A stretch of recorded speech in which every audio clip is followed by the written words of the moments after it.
como dice Paz, ya deja de ser un tiempo solo de cuidado, de no contagiarnos y de no COVID, sino más bien, y sobre todo en nuestra provincia, entendiendo la epidemiología que es diferente a otras partes del país, en estos tiempos de mucha ansiedad y un tiempo de distanciamiento físico del cual no estamos acostumbrados, y en la tarea que a ustedes les compete es mucho más difícil porque, bueno, ya lo hablará bien Alicia, pero viene como muchas cosas de la mano, no solo este tiempo de resguardo que como ciudadanos tenemos que tener, sino también el poder llegar a los chicos, sea del nivel primario, secundario, superior, poder llegar, intentar que aprendan, contener a los papás, dar respuesta a educación.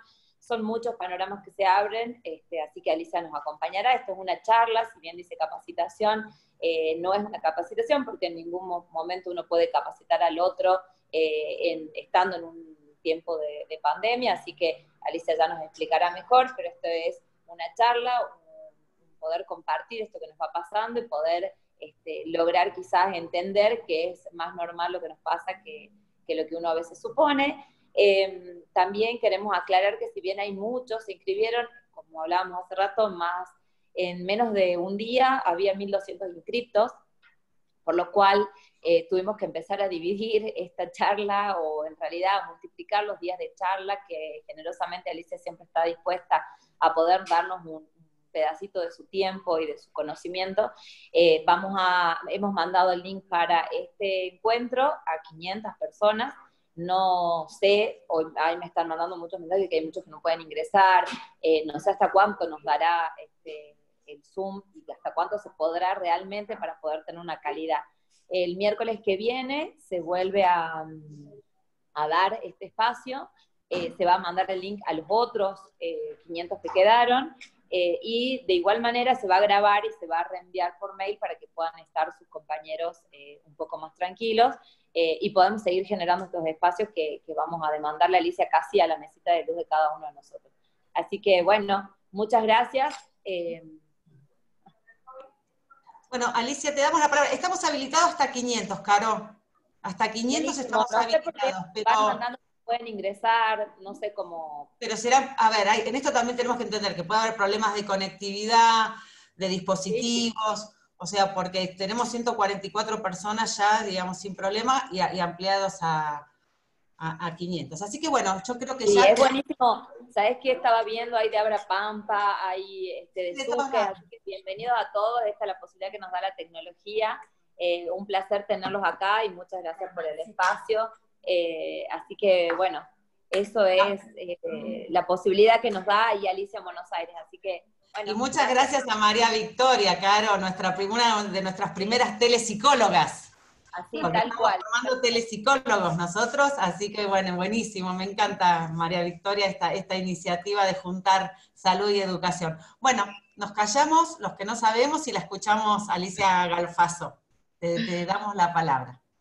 Bueno, muchísimas gracias Paz y gracias Caro, con quien ya venimos trabajando hace muchos años juntas. Bueno, tal como les decía Caro, esto es una charla, ¿no? No es una capacitación y es muy difícil en un espacio tan breve brindar herramientas específicas. Lo que sí a mí me interesa mucho y que creo que es una muy buena oportunidad para sentarnos un poquito a pensar, algo que en estos tiempos estamos todos corriendo mucho, estamos todos con mucho vértigo laboral, con mucha presión familiar, con mucha presión social y que por ahí no tenemos el tiempo de sentarnos un poquito a pensar qué está pasando con los docentes, ¿no? Cada área está atravesada por situaciones muy parecidas y otras que no tienen nada que ver entre sí. Entonces me parece que esto de pensar un poquito qué está pasando a nivel de docente es muy importante para que podamos sobre todo empezar a pensar en el autocuidado, algo que no estamos acostumbrados a pensar, ¿no? No estamos acostumbrados a pensar qué hago conmigo.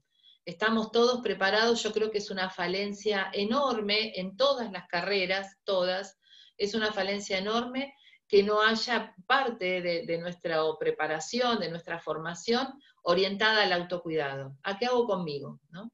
Y eso es lo que empezamos en estas épocas digamos, de estrés agudo y de tanta presión, empieza a hacerse mucho más visible, ¿no? O sea, no sabemos qué hacer, entonces nos desbordamos, estamos preparados para cuidar al otro, pero no es suficiente. Algo que me parece para poder contextualizar y ver dónde estamos ubicados, primero pensemos que estamos frente a una situación inédita en el mundo, que es un desastre que está incluyendo al mundo entero. Esta es la primera cuestión que ya nos está avisando que nadie sabe qué hacer. Esta es la verdad. Todo se está resolviendo sobre la marcha. El mundo entero está tratando de responder como puede, con las propias herramientas y con algunas experiencias, pero nunca había sucedido algo así. Y la segunda cuestión que es atípica es que dentro de este desastre, la fase del durante, ¿no? Las fases son el antes, donde uno se prepara, el durante, donde transcurre el desastre, y el después, donde veo qué pasó, qué necesito, para si sucede alguna vez más, esperemos que no, bueno, donde uno empieza también a recuperarse uno. Esta fase del durante en el que estamos ahora es muchísimo más extensa de lo que habitualmente es una fase de desastre. Esto también nos obliga a reformularnos, a reformular protocolos, a repensarnos, porque está durando mucho tiempo más, porque la realidad es que no sabemos cuándo termina ni cómo termina. Todo esto encima está atravesado por otro factor que también es muy importante tener en cuenta, que es el miedo. Estamos todos con miedo a contagiarnos, con miedo a contagiar a nuestros seres queridos, con miedo a que le pase algo a nuestros seres queridos, con miedo a no saber cómo vamos a salir adelante en lo económico, con miedo a cómo se va a resolver cuestiones sociales. Cuando el miedo se instala, también se hace bastante más difícil poder pensarnos y poder pensar situaciones. En ese contexto nosotros tenemos que seguir trabajando, tenemos que seguir aportando, no sé, herramientas, ideas, respuestas. Entonces empecemos a entender por qué empieza el estrés a ser un factor a tener en cuenta.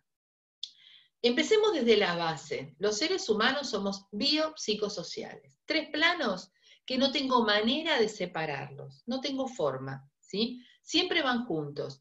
Las especializaciones que ha habido a lo largo de la historia han tendido a separar, a que pensemos por un lado lo físico, por otro lado lo emocional y por otro lado lo social. La realidad es que cualquier situación que ustedes vivan se van a dar cuenta qué rápido impactan los 3 planos. No sé, discutí con alguien y emocionalmente estoy enojado y me duele la panza, se me hizo un nudo en la garganta, quedé contracturado, me duele la cabeza, impactó en lo físico y no tengo ganas de hablar con nadie, impactó en lo social. O sea, no tengo forma. Si estoy enfermo, lo mismo, si estoy, no sé, angustiado con un problema con un amigo, lo mismo, o sea, todo el tiempo impacta. Entonces, esto que nos está sucediendo está impactando en los 3 planos. Por eso es que hay personas que se sienten mal físicamente más que emocionalmente, otras se sienten peor a nivel emocional, otras están mal con la falta de contacto social. El ser humano es social por naturaleza, es su condición esencial, necesita el contacto con los otros. Entonces, otra de las cuestiones difíciles aquí es justamente la imposibilidad de llevar adelante el contacto como estábamos acostumbrados a tenerlo, ¿no? No puedo abrazar, no me puedo encontrar en el caso de ustedes con sus alumnos, no se pueden encontrar con sus familiares. Esto va trayendo también una serie de dificultades, donde por un lado estamos tratando de exprimir al máximo las redes sociales, el contacto virtual, las videollamadas, pero también la realidad es que esto empieza ya a sentirse como una falta importante. Sumado a esto, tenemos en este caso, ya para ir específicamente al tema docente, lo que se llama la aditividad, o sea, se empiezan a adicionar como capas, ¿no? Entonces, ustedes son docentes que estaban acostumbrados a trabajar en un aula con sus alumnos, salir de casa, ir a trabajar, volver. Ahora, de repente, están en casa, en un ambiente que no es el aula, y en un ambiente donde se superponen los roles, donde mientras son docentes, también son papás, también son pareja, también son hijos, también son hermanos, ¿no? De acuerdo en el contexto en el que cada uno esté, o están solos. Sea cual fuera esta situación, no sé si el ruido es mío, no, está viniendo de otro lado. Sea cual fuere esta situación, sí o sí implica que esta superposición de roles es desgastante, porque es como ir sacándose el sombrero, ¿no? O sea, estoy dando una clase y tengo a mi hijo haciendo lío, o tengo a mi marido que necesita la computadora para su trabajo, o, ¿no? Empezamos a romper rutinas. cuando nosotros nuestras rutinas se rompen, automáticamente entramos en crisis. La primera ruptura de rutina fue, quédense en casa, no pueden salir más. Eso fue un quiebre enorme en nuestra rutina que generó un pico de estrés enorme, enorme, enorme. Luego se intentan construir rutinas, pero no todas las personas logran construir nuevas rutinas. Hay personas que están anhelando que esto termine de forma desesperada y en el mientras tanto no están construyendo rutinas nuevas. Es muy importante instalar estas rutinas, es decir, bueno, yo tengo que trabajar y dar clase en determinado horario. ¿En qué lugar de mi casa lo voy a hacer? Tenga o no tenga espacios privados, quizás lo está haciendo en la mesa del comedor. Bueno, empezar a generar pactos, cómo voy a trabajar, qué van a hacer el resto de la familia mientras yo estoy trabajando. Pero entender que si no vamos ordenando ciertas cuestiones, es muy difícil pensar que uno puede traspolar inmediatamente la clase del aula a casa. Eso es imposible. Primero porque dinámicamente es imposible, técnicamente es imposible, pero emocionalmente es imposible.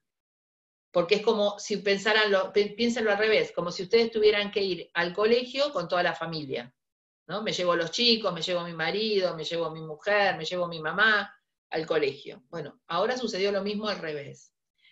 Y esto nos lleva a una palabra que estos últimos días, en las distintas charlas que estoy dando, aparece todo el tiempo, que es la flexibilidad.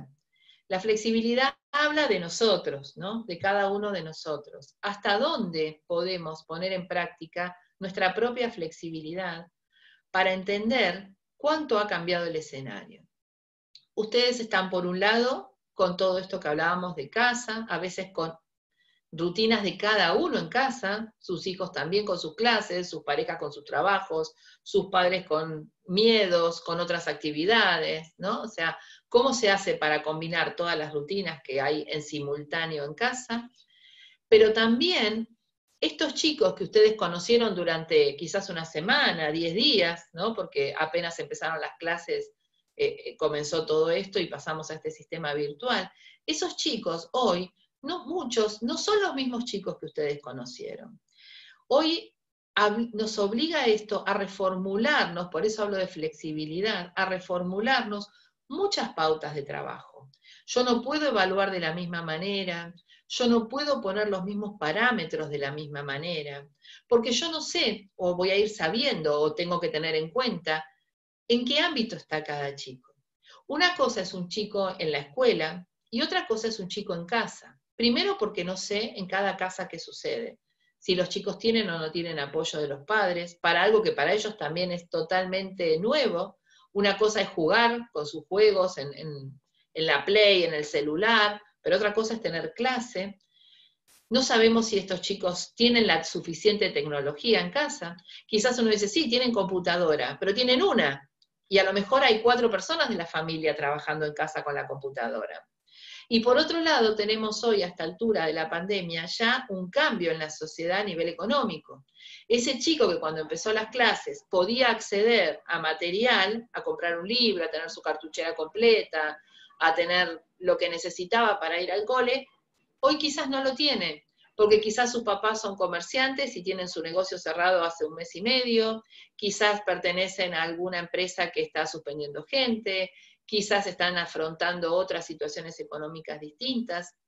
Entonces, muchos de los chicos que yo daba por hecho que tenían los elementos para sumarse a la clase, hoy no lo tienen. Muchos chicos están en hábitat donde el salir de casa minimizaba el impacto de la violencia familiar y hoy se hace muchísimo más visible la violencia intrafamiliar porque la convivencia justamente la pone mucho más de relieve. Entonces vamos viendo que hay cantidad de realidades que cambiaron en ese mismo chico que en marzo era un chico o un adolescente y que hoy es otro. Por eso es que sigo insistiendo en que tenemos que reevaluar muchas cosas sobre el peso de ustedes, ustedes están muchos entre los chicos, los adolescentes que reciben sus clases y la presión que ustedes tienen desde la gestión, ¿no? O sea, desde tienen que evaluar, tienen que formalizar los conocimientos, ¿no?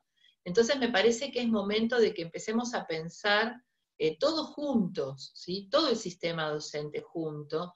¿Cómo vamos a evaluar? Porque esa evaluación ya es una fuente de estrés. ¿Cómo se van a conectar? Pensemos que el ser humano tiene, digamos, les resulta imposible no comunicarse, porque esto va de la mano de esto social, ¿no? O sea, nosotros somos seres sociales en potencia, con lo cual lo que nos sostiene es la comunicación. Ahora, ¿cómo se divide la comunicación? La comunicación tiene un 30% de nuestra parte, digamos, relacionada a la palabra, ¿no? O sea, un 30% de nuestra comunicación son las palabras, las que digo, las que escribo, ¿no? Pero las palabras. El 70% restante de nuestra comunicación es lo que se llama lenguaje no verbal. Ahora, ¿qué nos pasa con la virtualidad? La virtualidad se lleva, arrasa con el lenguaje no verbal. ¿Por qué? Porque yo no puedo ver detenidamente, como si estoy en contacto directo, los gestos de alguien, los movimientos, la manera en que viene vestido, la dispersión, la distracción, una cantidad de componentes, su mirada, muchísimas cosas que a mí me van dando información todo el tiempo, que es este 70% de la comunicación, lo virtual se lo lleva. Entonces tenemos que recrear un montón de componentes nuevos para poder detectar ciertas cuestiones que van a estar solamente limitadas a una camarita, que van a estar limitadas a cómo está sentado, si lo estoy pudiendo ver. Y si yo no lo estoy pudiendo ver a este chico, voy a tener que tener mucha agudeza para ver qué pasó en su escritura, qué pasó en su relato, no quedarme únicamente si sabe o no sabe multiplicar, si alcanzó el objetivo con la tabla del 4 o con el objetivo en historia o en geografía. Hoy más que nunca tenemos que tener en cuenta que gran parte de este componente son nuevos aprendizajes. Para nosotros, que hasta hace un rato estábamos tratando de ver cómo hacer para comunicarnos y entrar y activar y desactivar un micrófono, para ellos hoy muchos de sus nuevos aprendizajes tienen que ver con lo cotidiano en casa. Entonces tenemos que reformular muchas cuestiones porque también las estaríamos reformulando para nosotros. Volvamos al principio, ustedes están en casa, ustedes están teniendo que repartir un tiempo que hoy es distinto, que corre a una velocidad distinta, que nos obliga a repensarnos como familia, nos obliga a repensarnos como trabajadores, en este caso como docentes, que nos obliga también a mirar a nuestros hijos, a nuestros hermanos, qué está pasando con ellos. Toda esta superposición nos lleva, de nuevo al principio de todo, al autocuidado. Si nosotros no empezamos por entender que somos todos personas, todos, que ningún título, ninguna carrera, ninguna profesión nos inmuniza de nuestra parte emocional, de ninguna manera, que somos todos personas que trabajamos, no somos trabajadores, somos personas que trabajamos. Si no empezamos a tomar conciencia de eso, no tenemos clara la necesidad del autocuidado. Y por eso hoy es tan importante pensar en herramientas, en técnicas de autocuidado breves, simples, que las implementa cada uno de ustedes, que no es que necesitan, no sé, un terapeuta o que necesitan un espacio donde ir, no, que son técnicas que uno las va usando durante el día y que nos permiten bajar un cambio, que nos permiten reencuadrarnos, que nos permiten repensarnos y poder continuar.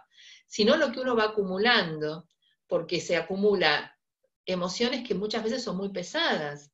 Nos enojamos, nos entristecemos, nos angustiamos con realidades que por ahí algún chico les puede llegar a contar, o que ustedes pueden intuir por algo que está diciendo, o por algo que está viendo. Comenzamos a través de la cámara a meternos en las casas de las personas, y muchas veces vamos descubriendo cosas que nos ponen tristes, ¿no?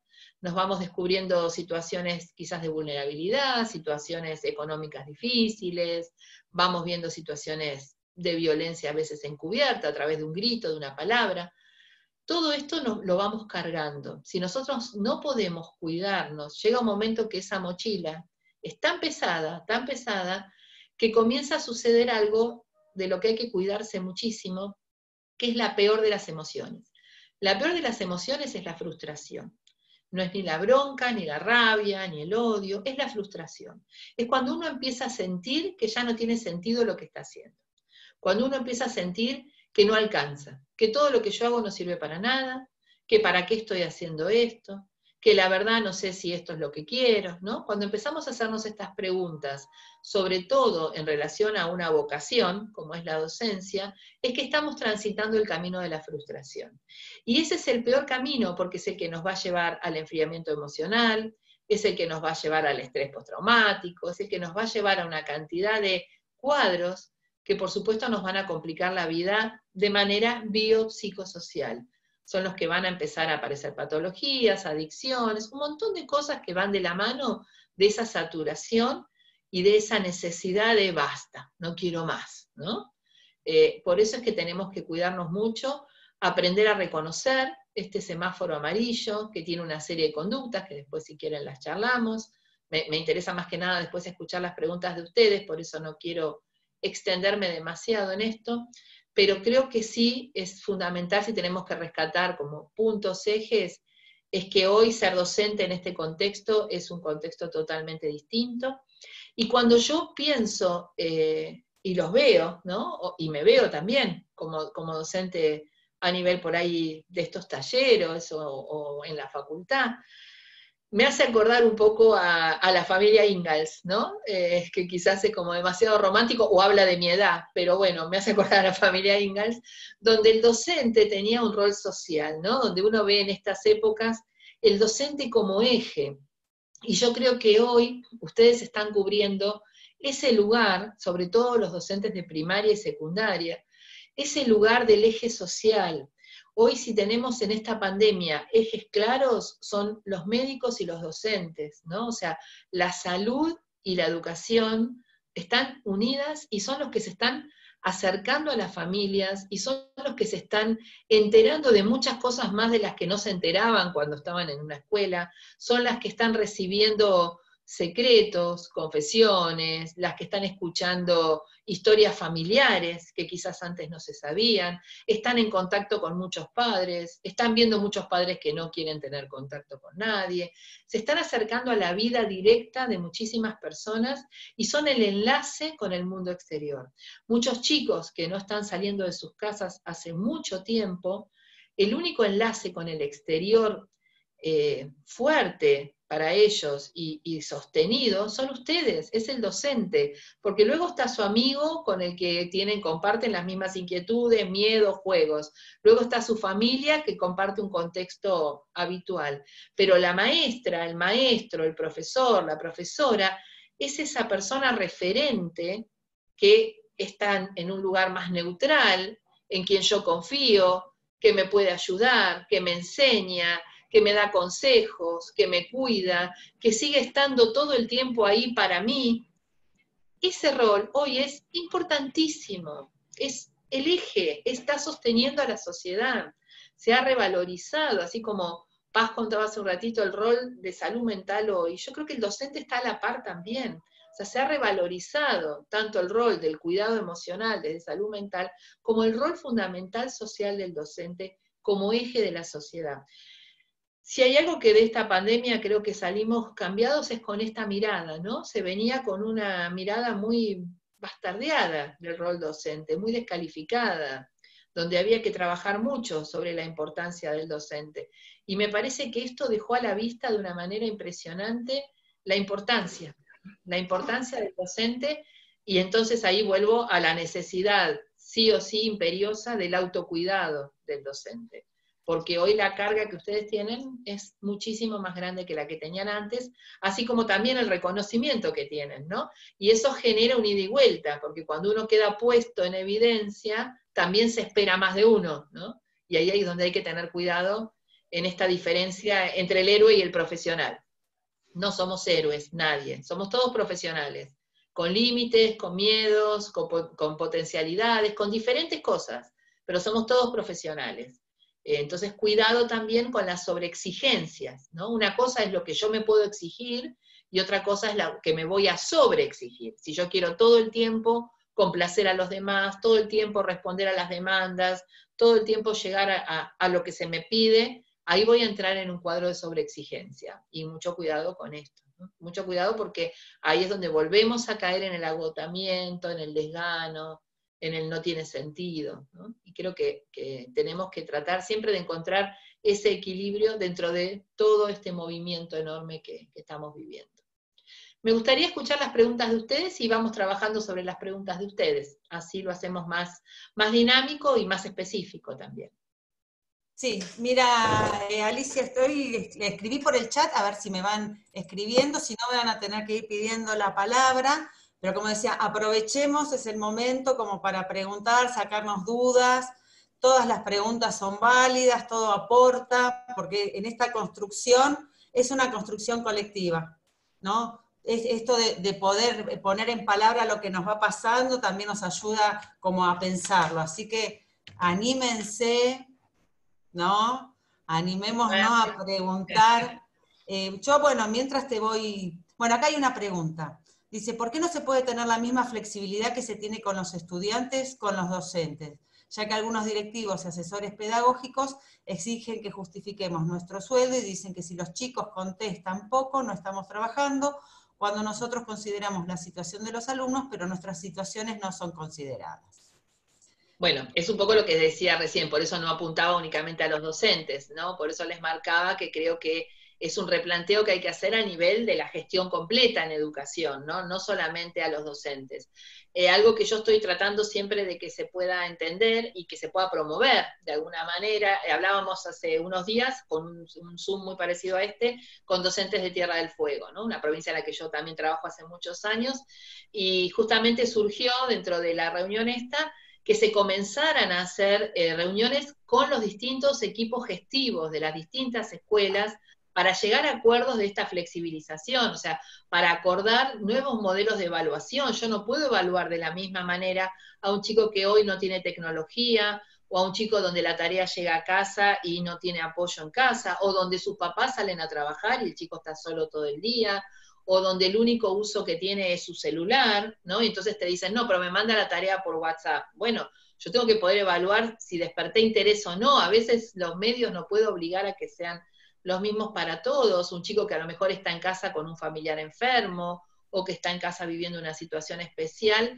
tengo que poder entender, y esto creo que tenemos, no el docente, por eso aclaro, desde la gestión de la docencia creo que se debería empezar a pensar, y se debería generar espacios permanentes, ¿no? Es decir, bueno, todas las semanas, los miércoles, no sé, por decir, ¿no? A las 5 de la tarde se juntan distintos referentes de distintas escuelas y a nivel ministerial a ver cómo vamos a ir, así de la misma manera que los equipos de salud nos juntamos todas las semanas a debatir, bueno, ¿y ahora qué?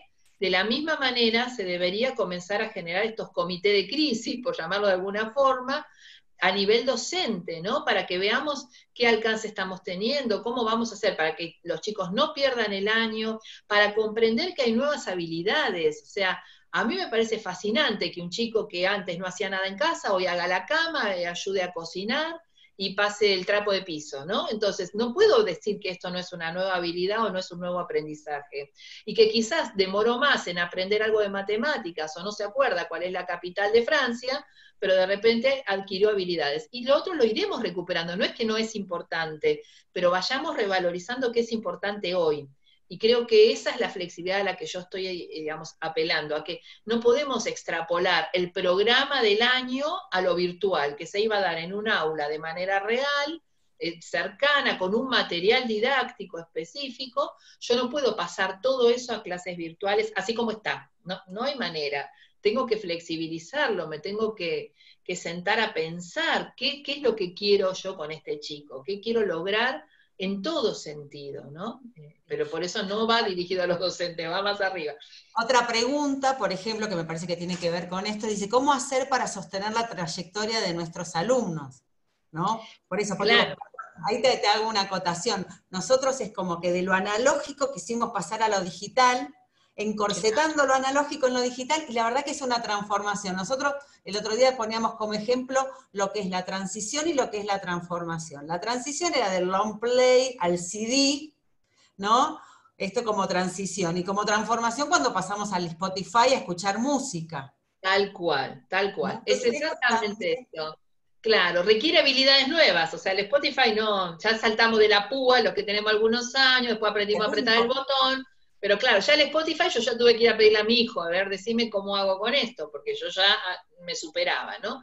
Bueno, esto es un poquito lo mismo. Yo creo que tenemos que aprovechar esto como un gran desafío de repensar qué es la educación, o sea, porque por un lado nos enojábamos con muchas cuestiones, pero también estamos con modelos muy clásicos, muy rígidos, ¿no? En cuanto a qué es la educación, en cuanto a que si yo puedo promover que, no sé, un chiquito arme un cajón, una huerta en el fondo de su casa, en el balcón o en el patio, eso no es un aprendizaje, eso, ¿no? Entonces, quizás yo en esta época lo que tenga que promover son otro tipo de actividades y que este chico me mande la foto de su huerta y yo voy a generar su entusiasmo a través de la huerta en una clase donde a lo mejor el concepto de biología o otro no lo vamos a trabajar en este momento porque necesito otros elementos y pasará para el año siguiente. Veré cómo lo voy complementando.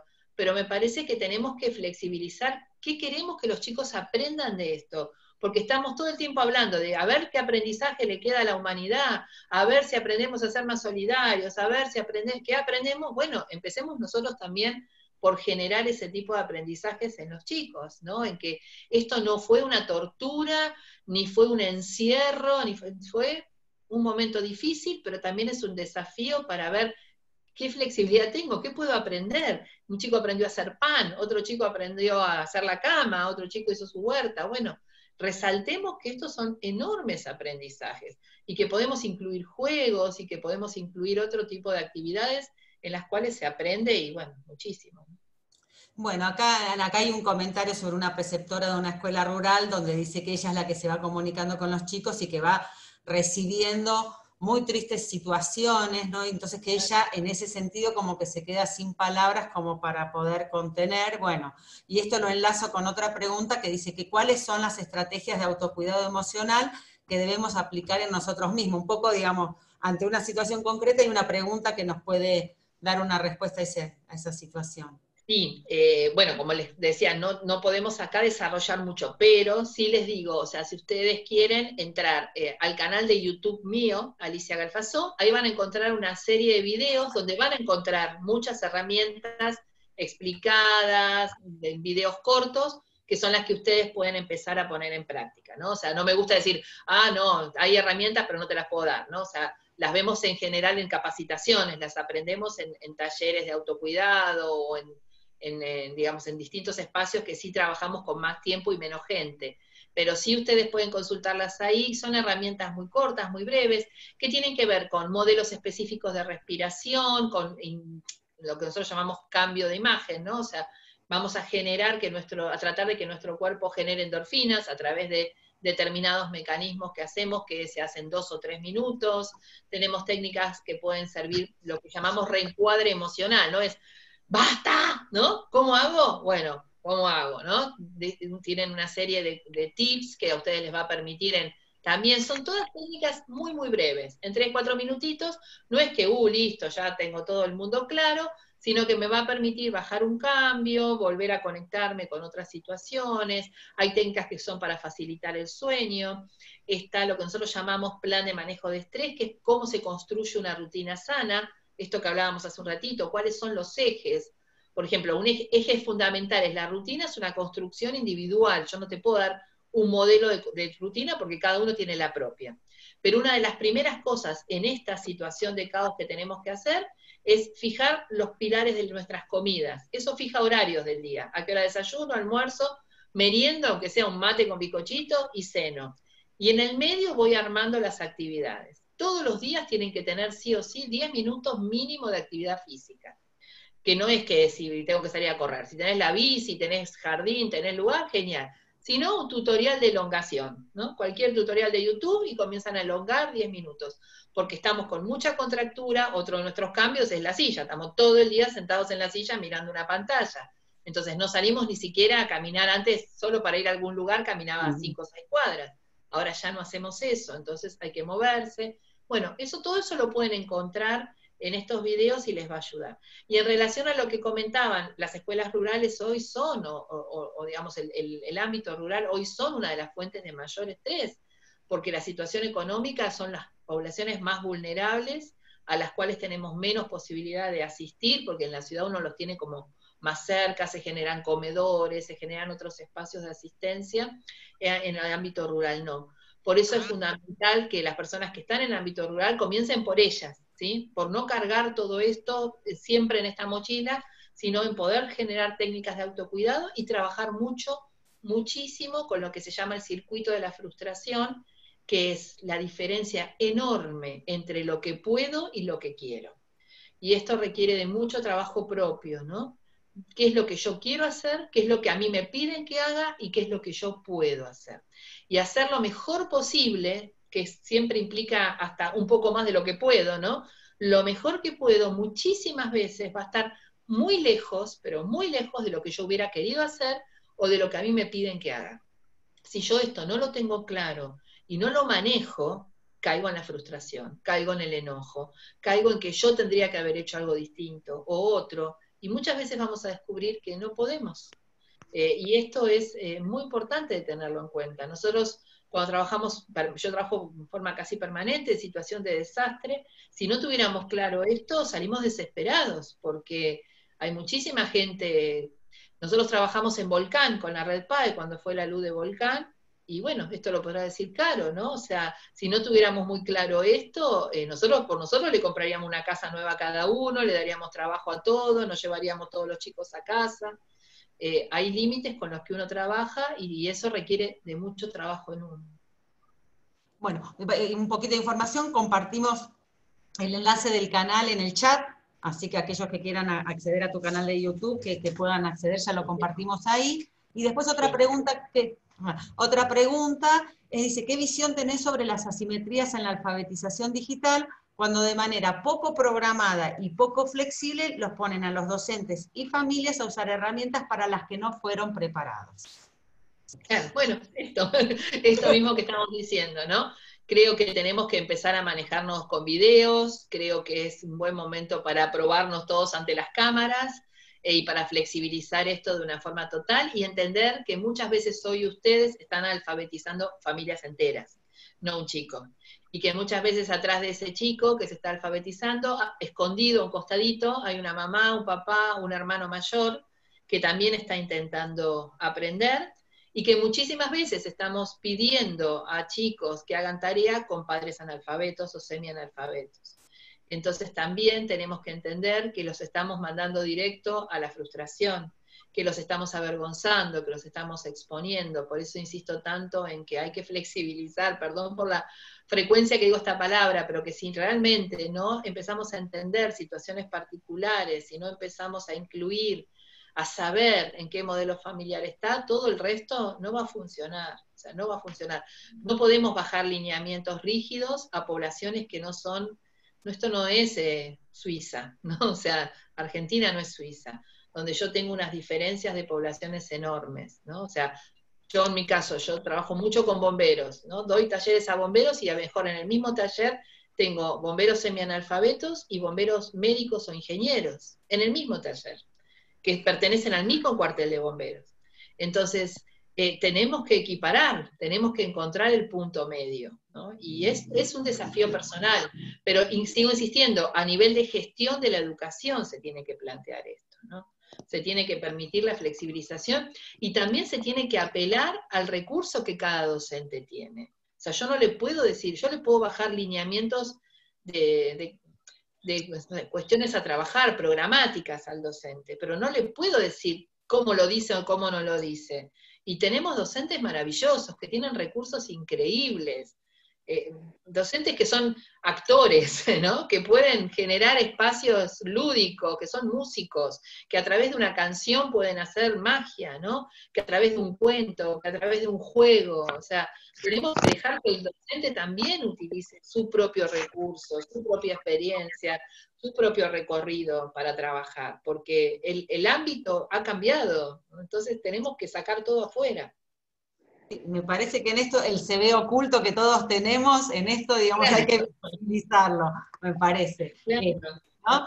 Otra cosa, Alicia, que pregunta, dice, ante las exigencias que se nos plantean desde supervisión, ¿cómo responder para no sobreexigirnos?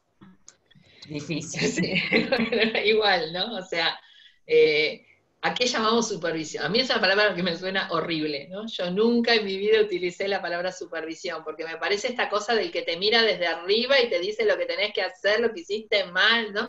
Creo que son construcciones conjuntas, ¿no? Que siempre habrá personas que tengan más experiencia, que tengan más recorrido, pero eso no significa que el otro no tenga muchísimo para aportar y que aquel que tiene más recorrido o experiencia no se mande macanas enormes también, ¿no? Entonces me parece que tenemos que aprender a trabajar en equipo y que dentro de los equipos puede haber coordinadores, puede haber, no sé, roles distintos, porque eso es lo que conforma un equipo, pero creo que también tenemos que aprender a cambiar las palabras y a utilizar equipos de trabajo, y no estas situaciones donde uno siente que está rindiendo examen todo el día, porque no es así. Bueno, me parece que dentro del planteo hay como aporte, ¿no? También esto nos lleva a pensar en redes, ¿no? Entonces, digamos, nosotros estamos acostumbrados a la jerarquía dentro de este rol docente, supervisor, y hoy hay que pensar en redarquía, quizás, digamos, como Claro, nuevos conceptos de construcción colectiva, ¿no? Porque tal todos cual. tenemos para aportar, y lo que sí vamos viendo en esta pandemia es que todos somos importantes en el lugar que nos toque estar, ¿no? Por esto que Exactamente. vos decías, que tanto el docente como los equipos de salud estamos en una etapa de contención mucho más allá de la práctica pedagógica, Tal ¿no? cual. Es una presencia que acompaña también y como que esa presencia acompañe bien. Entonces, para eso aprovecho y te preguntar acá que cuáles son las conductas que estarían en este semáforo amarillo, ¿no? Como para... Como para empezar a preocuparse todos un poquito, para que hoy se vayan un poquito preocupados. Las más habituales, las que deberían llamar la atención, son una serie de conductas que se pueden dar. Primero, esto es un proceso, no se dan todas juntas. Con dos de las que yo voy a nombrar ahora, que se den en simultáneo, se prendió el semáforo amarillo, para que estén atentos. Una de las conductas más habituales que aparecen son el consumo de alcohol ligado a la hora de sueño, porque comienza a aparecer trastornos de sueño, ¿no? Empieza a aparecer la dificultad para dormir, o me duermo un ratito y me despierto, duermo mal, y como todos necesitamos dormir, es parte de nuestra esencia en salud, empieza a aparecer el consumo de alcohol ligado a la hora de sueño y de una forma que se llama socializada.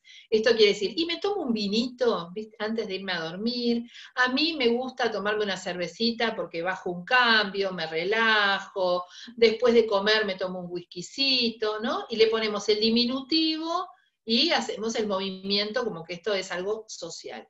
Todos tomamos un vinito, tomamos una cervecita. El problema es que si yo lo ligo a mi calidad de sueño, a que si yo no lo consumo, no duermo bien. Ahí viene el problema. Otra de las cuestiones que llaman la atención o preocupantes son el consumo de medicación para dormir sin indicación médica, ¿no? O sea, la automedicación de esa pastillita que una vez tomé, de esa pastillita que toma mi pareja, mi mamá, mi hermano, y bueno, arranco con media pastillita y termino tomándome una entera, y si no tomo esto, no duermo bien. Otra conducta que suele aparecer es la de aislamiento. El aislamiento se puede producir por el excesivo uso de auriculares, personas que cada vez que tienen un rato libre se ponen un auricular y están conectados a la música, a la radio, y se aíslan de lo que está pasando, personas que ponen música muy fuerte o volúmenes muy altos, o que hacen actividades que requieren mucha concentración y comienzan avisando, no me molesten, no me interrumpan, no me hablen, ¿no? Como una manera de generar esta cápsula de aislamiento.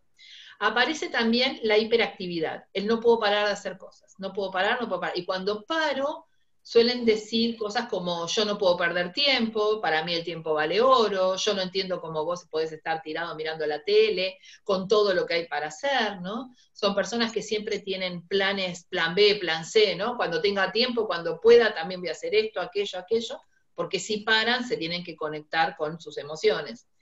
Aparece también el mal humor como cambio permanente, ¿no? No como ese día que estamos todos medio sacados, que todos tenemos un día así, sino personas que van cambiando su manera de ser, su personalidad, y están siempre más enojadas, son más irritables, a veces se ponen muy irónicas, se burlan, se ríen, como que todo les resbala, nada los afecta, ¿no?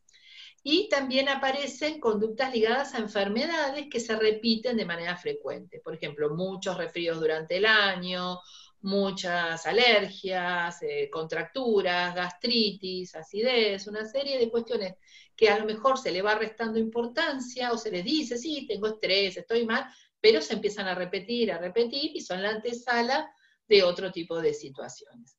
Cuando dos o más de estas conductas están juntas, es cuando tenemos que empezar a preocuparnos.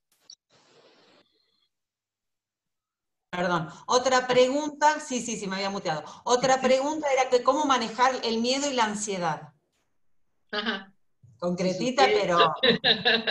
Sí, bueno, hay muchas formas en realidad, o sea, hay que sentarse a charlar con esto, ¿no? No les puedo decir una receta mágica porque sería muy poco serio. Tiene que ver con el origen, tiene que ver con la personalidad de cada uno, o sea, ¿a qué le tengo miedo? La ansiedad la ansiedad es consecuencia, o sea, la ansiedad en sí misma, salvo que sea una cuestión patológica, un trastorno de ansiedad, ¿no? Pero la ansiedad si no es una respuesta de algo, de un miedo, de una preocupación, ¿no? O sea, son dos cosas distintas, ansiedad y miedo, ¿no? Entonces, en realidad, si esta persona los pone juntos, probablemente la ansiedad es la respuesta a ese miedo. Habría que ver qué pasa con ese miedo. El miedo siempre hay que trabajarlo, ¿por qué? Porque hay un miedo que es básico y esencial y necesario, que es el que regula el peligro, ¿no? Si yo no tuviera miedo a nada, me mato, o sea... Entonces yo voy a cruzar la calle y a mí me dicen que la calle es mano para un lado, pero yo antes de cruzar miro para los dos. ¿Por qué? Porque tengo miedo que alguno que venga de contramano me lleve por delante, ¿no? Desde ahí en adelante todo el miedo me va diciendo, pará, fíjate, primero prende la luz, abrí la puerta, no subas a este lugar, es peligroso. Ese miedo es sano. Ahora, cuando ese miedo va creciendo o no tiene un fundamento lógico, empezamos a preocuparnos y ahí puede aparecer la ansiedad y ahí pueden aparecer los desbordes. Entonces, primero tenemos que saber de dónde viene ese miedo, si es un miedo lógico, y entonces hay que aprender a tomar medidas. Si yo tengo miedo de cruzar la calle y no la cruzo nunca porque tengo miedo, me va a generar ansiedad. Ahora, yo te puedo enseñar a cruzar la calle, a que tomes todas las medidas que vos necesitas, porque acá es importante pensar que no, la calle se cruza por el semáforo y se acabó el miedo. No, habrá personas que necesitarán cruzarla con alguien al lado, que necesitarán esperar, irse hasta 2 cuadras donde hay otro semáforo que les da más seguridad. Bueno, cada uno va a manejar su miedo de acuerdo a sus propias necesidades.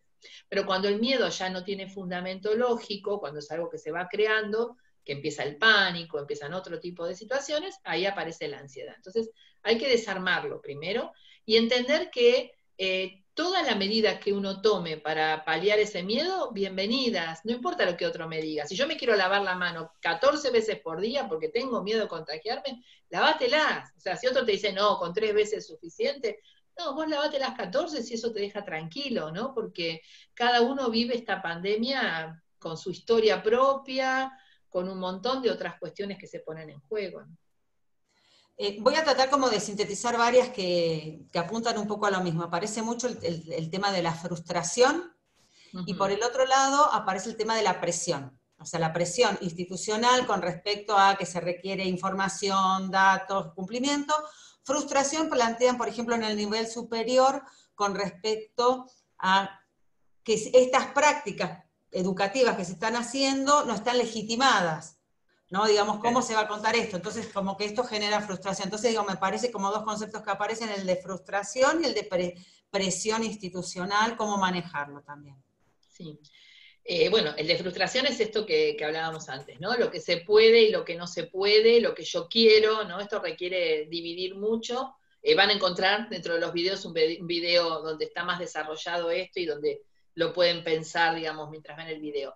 Pero tiene que ver justamente con descubrir los propios límites, ¿no? O sea, no lo que yo quiero, sino lo que yo estoy pudiendo en este contexto. O sea, no lo que podía hace 3 meses, ni lo que quizás yo pueda en noviembre. Lo que puedo hoy, ¿no? Que va a ser muy distinto a lo que yo quiera o a lo que yo creía que iba a poder, donde hay un montón de atravesamientos novedosos. Y en relación digamos, a estas exigencias o a esta presión, insisto en que desde el rol ustedes de docentes también se tienen que constituir en estas redes y pedir, ¿no? Y pedir rever todo esto, porque no se trata de, a veces nos quedamos con estas cuestiones jerárquicas como padeciéndolas, ¿no? Y creo que todos tenemos que hoy tener la palabra de decir, bueno, ¿qué podemos? ¿Qué no podemos? Sentémonos a pensar, abramos un debate, juntémonos todos los docentes en un Zoom y pidamos que estén presentes personas que tengan el poder o que tengan la habilidad, la capacidad de gestionar esto de otra manera y empecemos a pensar juntos, no a pasarnos la pelota, no a agredirnos, no a exigirnos, no no sé, a menospreciar la actividad de cada uno, sino decir, bueno, esto es lo que hay, pongamos todo sobre la mesa, ¿no? Esto es lo que hay, esto es lo que podemos, esto es lo maravilloso que está surgiendo, hay chicos haciendo estas cosas, hay chicos hoy que están saliendo a vender porque no pueden comer, entonces yo no puedo a ese chico hoy exigirle otra cosa más, entonces tengo que valorizar que aprendió a hacer una actividad que antes no sabía hacer, que hoy está con su mamá amasando pan para poder sacar 3 pesos para comer, entonces yo no lo puedo castigar a ese chico aplazándole un examen. Tengo que al revés, tengo que levantar eso y decir, mirá lo que este pibe fue capaz de hacer por su familia. Entonces, esto nos obliga a sentarnos como docentes, con directivos, y si logramos sentar a, no sé, ministros o secretarios de educación, más que bienvenidos, porque esto requiere un replanteo, pero requiere un replanteo positivo. Estamos descubriendo habilidades que no sabíamos que estaban. ¿Qué me voy a quedar congelada con, no sé, cómo se hace una ecuación, o cómo se soluciona, o cómo se conformó el continente americano, que lo voy a poder leer y transmitir después, o voy a ver la cantidad de habilidades que están apareciendo en los chicos, ¿no? Entonces, creo que empieza por nosotros. Sí, sí, quizás eso, replantear, porque hoy tenemos que ver proceso de enseñanza-aprendizaje más que evaluar contenidos. Claro, Porque exactamente. no nos está sirviendo eso. Quizás pueda servir un poco la experiencia que se está trayendo desde el campo de la salud, donde este proceso empezó mucho antes, y es esto que vos planteás, Alicia, es una construcción de procesos colectivos, donde tenemos que ver cuál es el contexto, cuál es la realidad y qué es lo que puedo yo hacer en eso.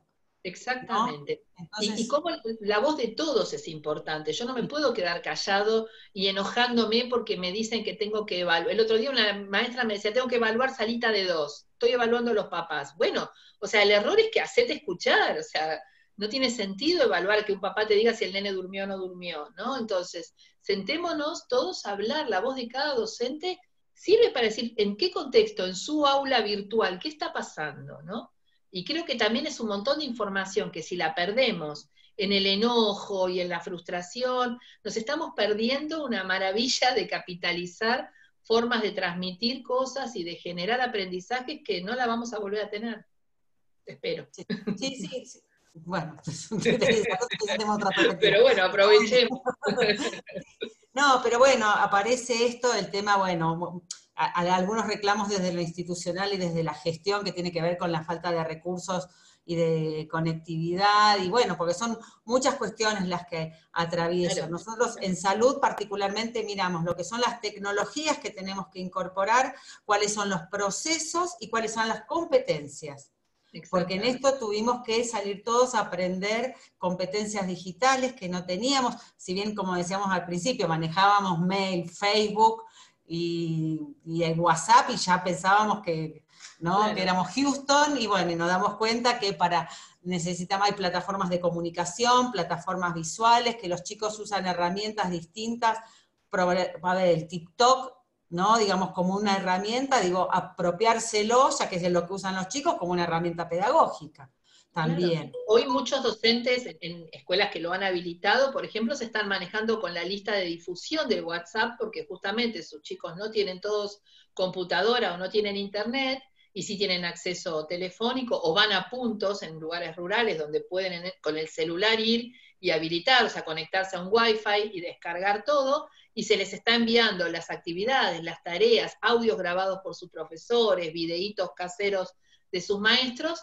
vía lista de difusión de WhatsApp. O sea, que eso el chico le llega y luego este chico lo resuelve, va de nuevo al punto donde tiene Wi-Fi y manda su propio video, su audio, ¿no? La tarea que le han indicado.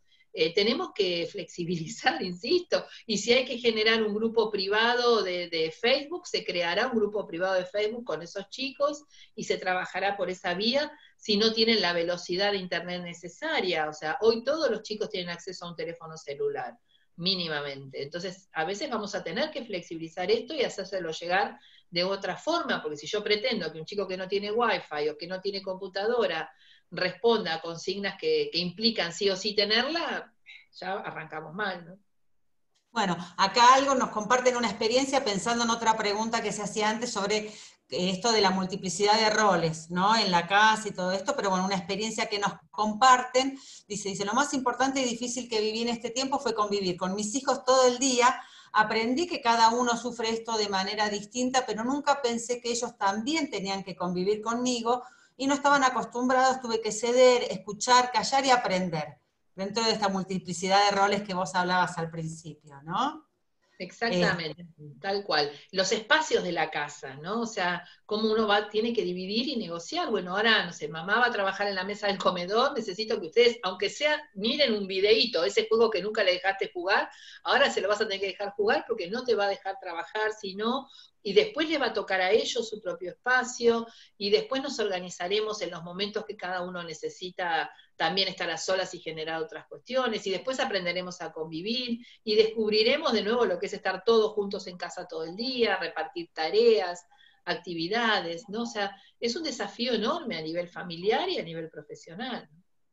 Sí, no, bueno, hay muchísimos comentarios también, dice, esta charla tendría que ser para el Ministerio de Educación. No, en realidad lo que nosotros estamos planteando es nosotros, en nuestro rol individual, ¿no? Digamos, cómo nos cuidamos y cómo hacemos, porque obvio que hay cuestiones institucionales, pero esta charla fundamentalmente es cómo nosotros como seres humanos nos podemos pensar y cómo nos podemos cuidar, más allá de que obvio que necesitamos el cuidado de las instituciones, pero en este proceso, cómo nos cuidamos nosotros, que es el primer cuidado que tenemos que tener, ¿no? Probablemente.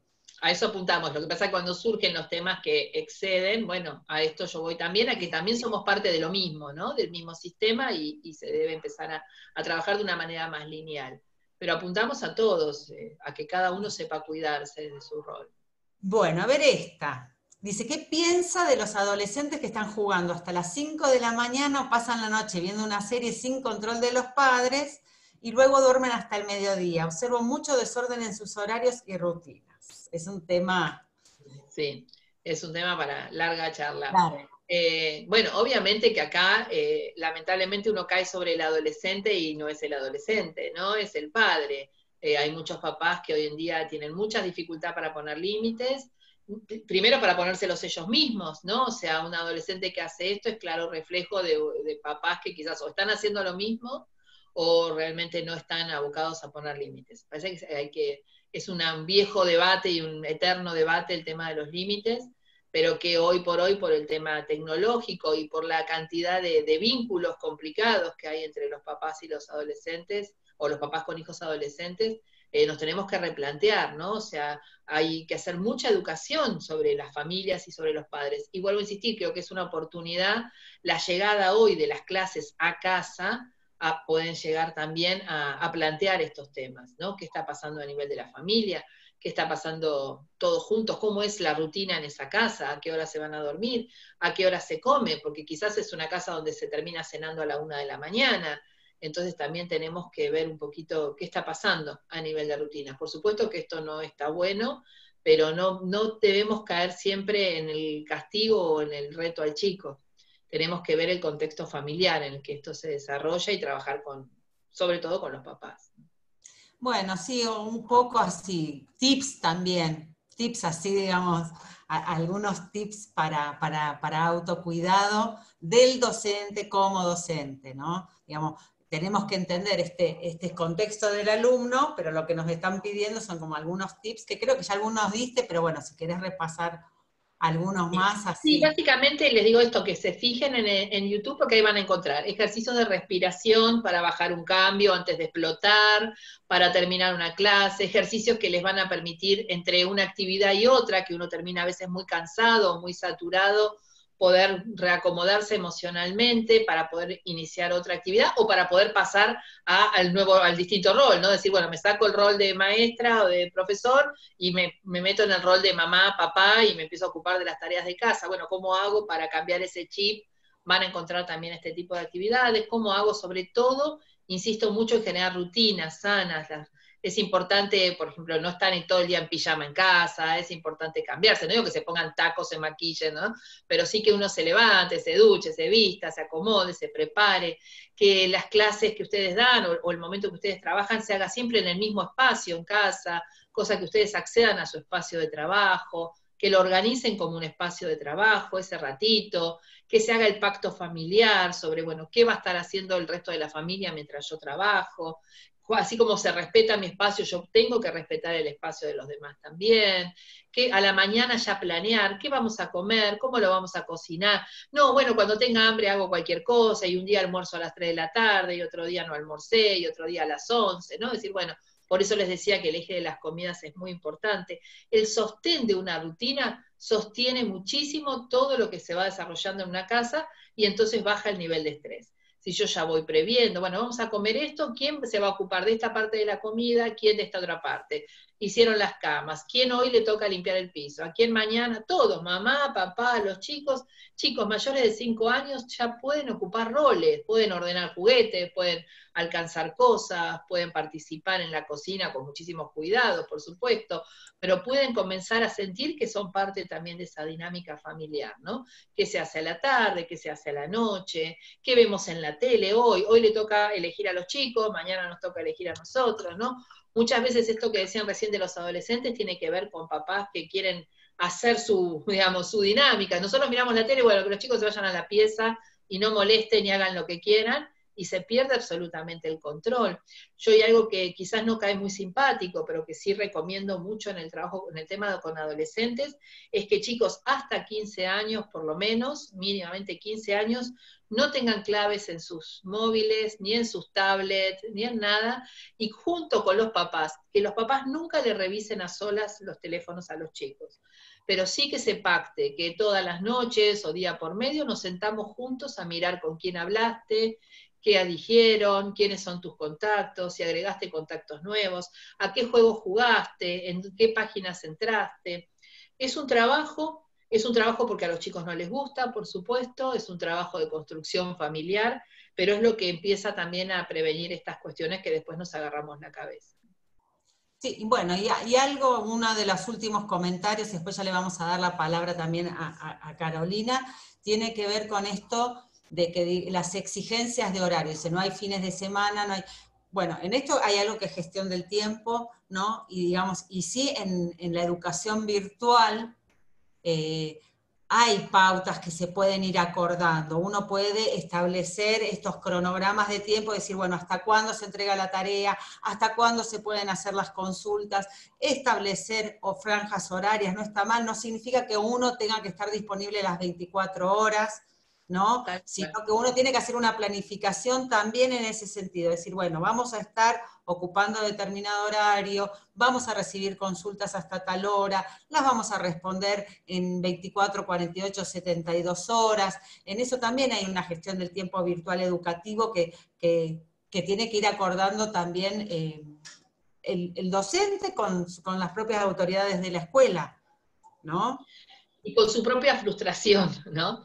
O sea, el no querer responder a todo, ¿no? Es importante esto que vos decís de ordenarlo, de hacerle saber al otro que yo tengo un tiempo de respuesta, que no es una emergencia, que no soy un bombero ni un médico arriba de una ambulancia, y que no pasa nada si lo contesto dentro de un par de horas, y porque en este momento estoy haciendo la comida, o estoy cansada, o quiero mirar una película. Estoy dentro del tiempo de respuesta, ¿no? Por eso yo marcaba mucho la diferencia entre la exigencia y la autoexigencia, ¿no? Una cosa es lo que yo tengo que cumplir y otra es lo que yo me exijo, porque quiero dejar todo terminado, porque quiero entregar todo, porque ya me lo quiero sacar de encima y porque después viene otra cosa más y me piden otra cosa más. Si tu trabajo antes consistía en 4, 6, 8 horas, hoy también, y eso depende de nosotros, ¿no? O sea, en qué momento poner el límite y en qué momento decir, bueno, no, es sábado, es domingo, lo contestaré el lunes, ¿no?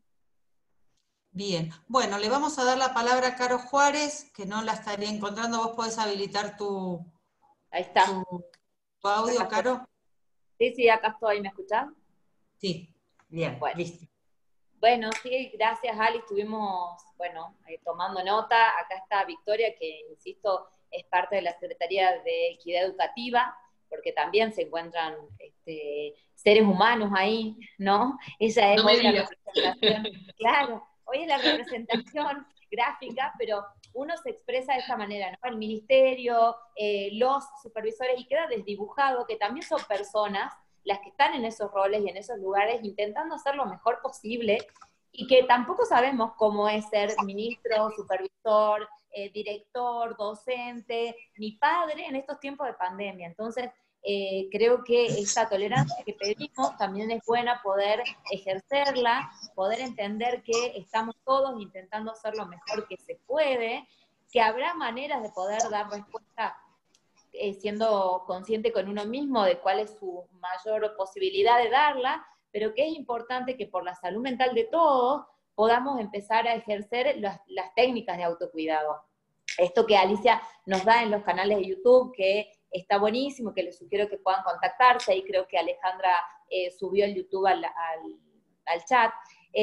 Son técnicas que pueden servirnos, pero no solo en este tiempo de pandemia, son técnicas que pueden servirnos para todo momento en el que uno empieza a estar angustiado, desbordado, y entiendo que como docente hay muchos de esos tiempos, pero también entiendo que como mamá hay muchos de esos tiempos, como hijo, como padre, como hermano, como... Entonces, esto que queda desdibujado en los docentes, los directivos o la Secretaría de Salud Mental, en este caso la Dirección de Salud Mental tiene esta cara, ¿no? La Secretaría de Equidad Educativa tiene hoy la representación de Victoria, pero somos personas que también podemos equivocarnos y que estamos intentando hacer lo mejor posible. En esto es este espacio que se abrió y que para todos los que no pudieron contactarse se va a mandar esto grabado y se va a poder dar la charla la semana que viene, el miércoles que viene, a los que quedaron en poder contactarse con otro chat, porque, insisto, son más de 1000 personas las que están inscritas. Evidentemente este espacio es necesario para que podamos aprender a cuidarnos, principalmente entre todos. Entonces,